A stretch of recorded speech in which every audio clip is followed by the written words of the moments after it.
Alors aujourd'hui je vais juste commencer par une orientation d'un cristal. Je l'ai déjà sélectionné tout à l'heure pour essayer d'optimiser ma journée, parce que sinon je ne sais pas à quelle heure je vais finir. Donc. Du coup j'en ai choisi un qui a une belle face triangulaire, histoire de connaître la face orientée selon le plan 1-1-1. Donc là je l'ai collé.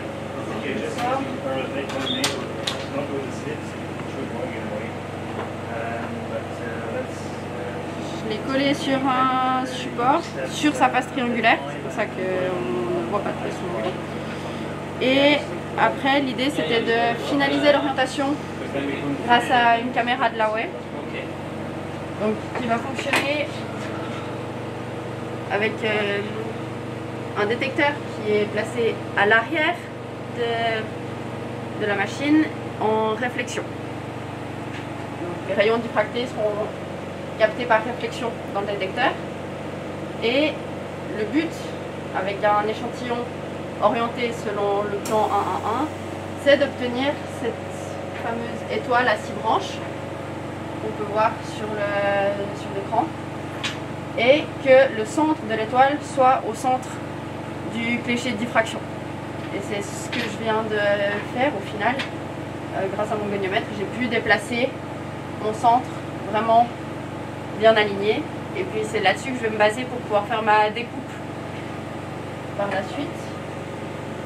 Donc pour ça, j'ai plusieurs orientations à vérifier. J'ai déjà un alignement qui va se repérer de manière gauche-droite sur mon cliché. Un deuxième ici qui va faire une rotation en haut en bas sur le cliché. Et un troisième ici qui va vraiment être une rotation dans le plan. Donc là en l'occurrence j'ai tout qui est relativement proche du zéro. Donc je suis vraiment collée sur ma face triangulaire. Du coup pour ici, je ne sais pas s'il y a des questions plus en détail sur le diffractomètre, ou si on va en haut pour couper l'échantillon puis revenir vérifier après. C'est pour ça que j'ai pris de l'avance, c'est parce que je sais que je vais redescendre d'ici 10 minutes, refaire un alignement complet depuis l'autre côté. Du coup, là, l'échantillon, il est aligné. Et puis, je vais pouvoir garantir cet alignement. En général, j'ai maximum 1 degré de décalage avec l'échantillon final. Mais là, je peux garantir cet alignement grâce au fait que le support est compatible autant avec mon goniomètre qu'avec ma tête de polissage. Et du coup, la face sur laquelle je suis collée, la face du support sur laquelle je suis collée, elle est vraiment parallèle à ma tête de polissage. Du coup, je peux garantir cet alignement au polissage. Mais par acquis de conscience, on le vérifie encore entre chaque étape du rodage et du polissage pour vraiment s'assurer qu'on n'est pas décalé parce qu'il y a de la colle dessous ou d'autres raisons. On n'a pas de chance, on s'est mal collé.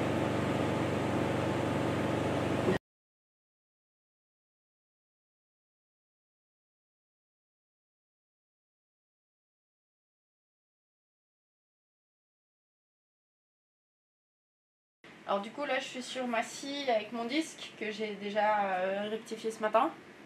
Parce que j'ai déjà dû faire une première découpe pour pouvoir garantir une bonne qualité de mesure en bas. Du coup j'ai juste rectifié mon disque ce matin. Et puis je vais venir me fixer sur le bras ici pour pouvoir faire une face à mon échantillon avant de le retourner.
coup, je vais progressivement avec ma scie. Je veux pas tailler dedans d'un coup, surtout que là je suis au bord de mon échantillon. Du coup, j'ai vraiment des risques d'aller voiler mon disque et on perd toute la précision de la découpe et de l'alignement.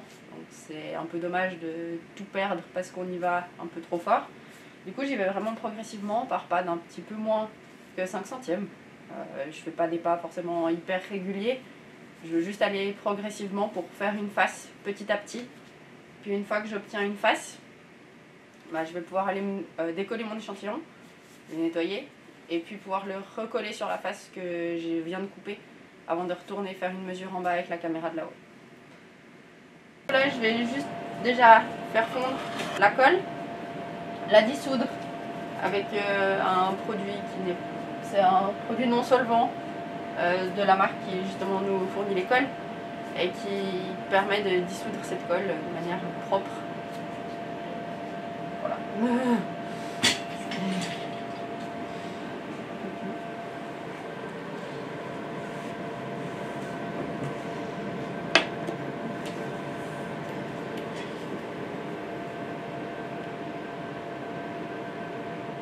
Juste en mettre pour aider à décoller.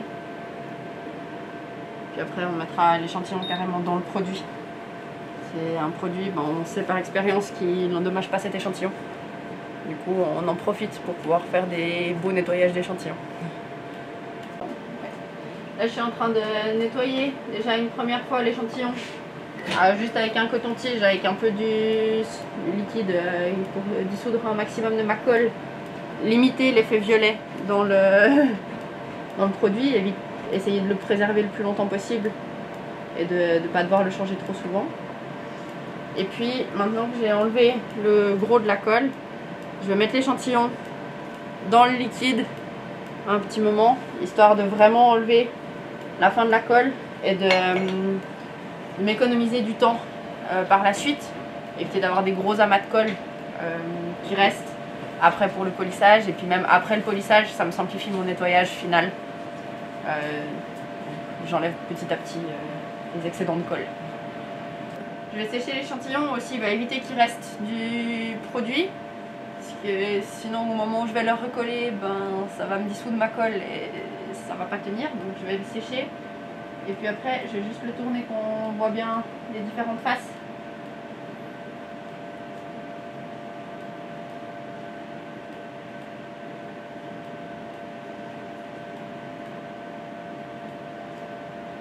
Voilà. Alors,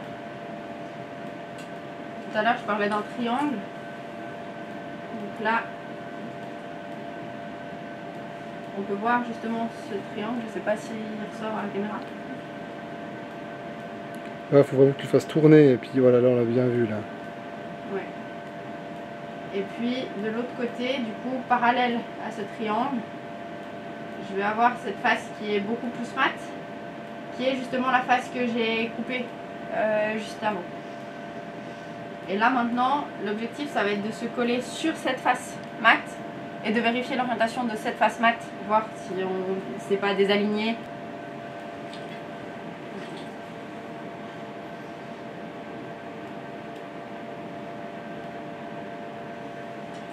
Je mets déjà un premier point de colle dessous, bien le fixer, et puis je vais venir entre guillemets consolider mon collage. C'est une colle amorphe, donc qui ne va pas influencer mon cliché de diffraction. Et là justement cet avantage de rester en couche mince, donc d'éviter tout ce qui est risque de faire justement un défaut en ayant une surépaisseur d'un côté par rapport à l'autre. Du coup là je vais, une fois que ça a fini de sécher, donc ça va bientôt être bon, on va redescendre en bas au rayon X, vérifier l'orientation de la face que je viens de couper. Si elle est bonne, je vais pouvoir trancher mon cristal pour en obtenir deux parties. Une que je vais viser à peu près 1 mm d'épais, et la deuxième, peu importe son épaisseur, on l'utilisera certainement plus tard pour d'autres demandes d'utilisateurs. Aujourd'hui je vais faire une seule tranche polie, du coup je vais garder une tranche à 1 mm.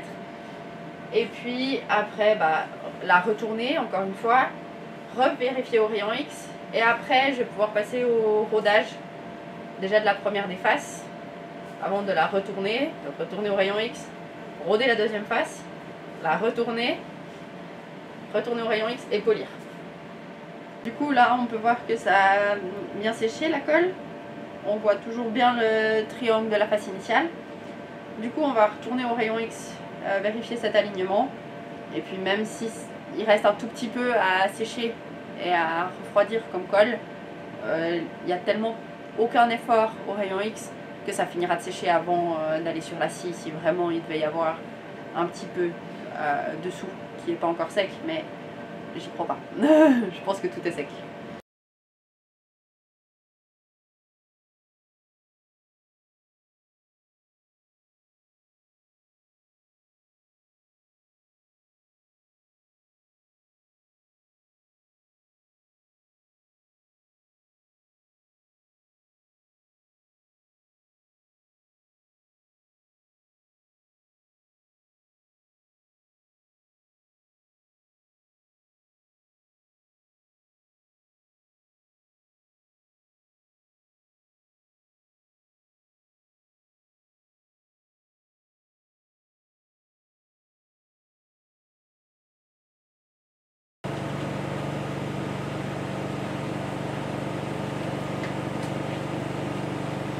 Ce que je vais faire par acquis de conscience, je vais vérifier mon goniomètre juste avec un échantillon de référence, donc du silicium orienté selon 1,00. Je vais juste vérifier qu'il n'y a pas tout d'un coup une microvis qui a mal supporté la découpe.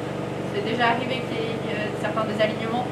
Alors on peut facilement les réaligner, mais pour ça il faut un échantillon, on est sûr de l'orientation. Je vais juste commencer par ça.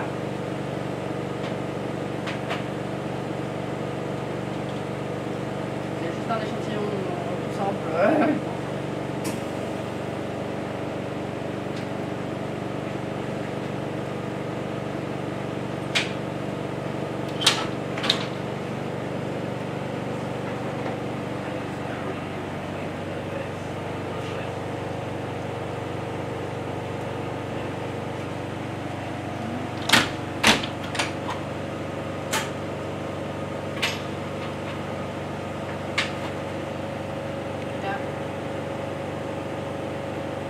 Alors je vois que je suis très légèrement tournée, mais par contre je vois que le croisement de toutes ces croix est vraiment bien au centre. Du coup je sais que je suis bien alignée. Alors si je suis tournée beaucoup plus, je vais jouer avec le goniomètre pour pouvoir réaligner précisément, pour pouvoir valider. Par contre là je vois que je suis très légèrement au-dessus, très légèrement en dessous, très légèrement à gauche, très légèrement à droite, et du coup j'arrive à me repérer et à savoir que je suis au centre, donc que mon goniomètre est bien aligné.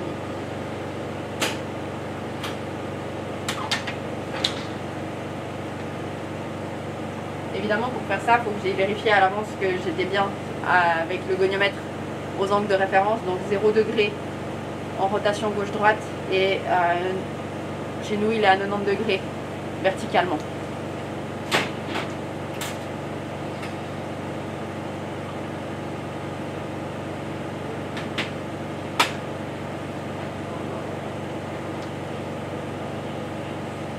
Mon cristal dedans. Alors il n'y a pas tellement de moyens de savoir on est bien ou pas bien en fonction de la face. Je me mets plus ou moins pour avoir moi une référence avec un des trous de passage de mes vis plus tard à la verticale. Juste pour moi avoir une idée après quand je dois faire les rotations sur le goniomètre, me rendre compte dans quel sens je pars. C'est plus facile parce que je connais cet échantillon.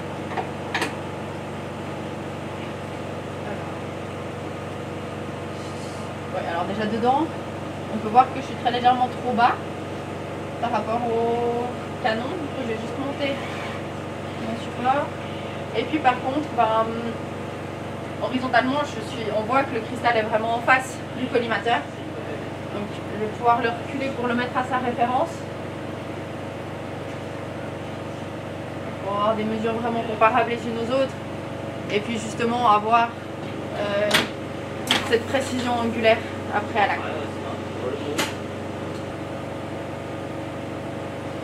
Typiquement là, je vais arrêter la mesure parce que je vois que je suis très légèrement tournée dans le sens des aiguilles d'une montre par rapport aux références. Là, on le voit mieux maintenant. Donc cet axe-là, pour pouvoir m'aligner, il faudrait soit que je sois à la verticale, soit à l'horizontale. Après, je parle de cet axe-là parce que c'est celui qui est le plus proche d'une verticale ou d'une horizontale qui est bien visible. Mais ça pourrait très bien être celui-ci ou celui-ci. Le plus important, c'est d'avoir vraiment un axe de référence qui est selon la verticale ou l'horizontale. Après, du fait qu'on en a tous les 60 degrés, on est obligé d'en choisir un qui soit à la référence et puis les autres, ils seront là où ils sont. C'est pas comme d'autres orientations, typiquement la 1-1-0 ou la 1-0-0, qui elles vont avoir vraiment des perpendiculaires dans leur symétrie. Donc là, je peux aligner deux axes. Là, j'ai pas le choix, je suis obligée d'en aligner que un.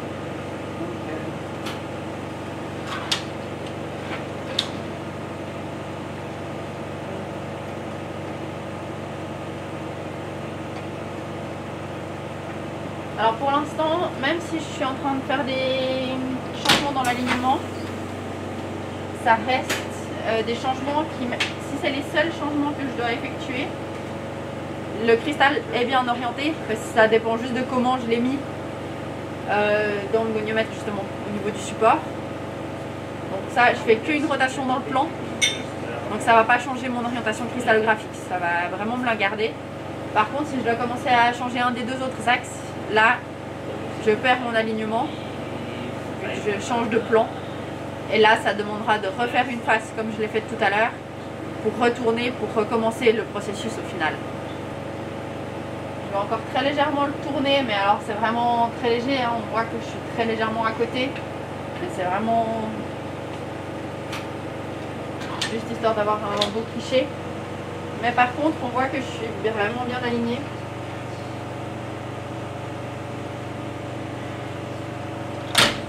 Après, pour ça, je peux peut-être faire ça comme ça. On verra peut-être mieux. Voilà. J'ai juste tracé des droites pour vraiment montrer où est le centre de symétrie.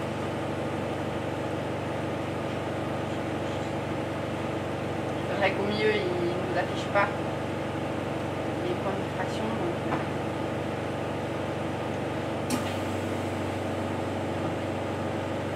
Donc si je prends ça, on voit que mon centre de symétrie, on voit qu'il est très légèrement au-dessus du centre du cliché. Mais ce qu'il faut savoir, c'est que le cercle, ici, il représente moins de 1 degré de désalignement.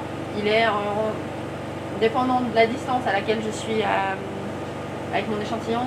Là, avec la distance que j'ai, je sais que j'ai 0,5 degré maximum de désalignement. Donc ça veut dire que là, j'estime que je suis à 0,3 degré de désalignement. Alors après, avec l'échantillon final, je vais mesurer les désalignements avec le goniomètre, où je vais vraiment faire en sorte de ramener ça à 0.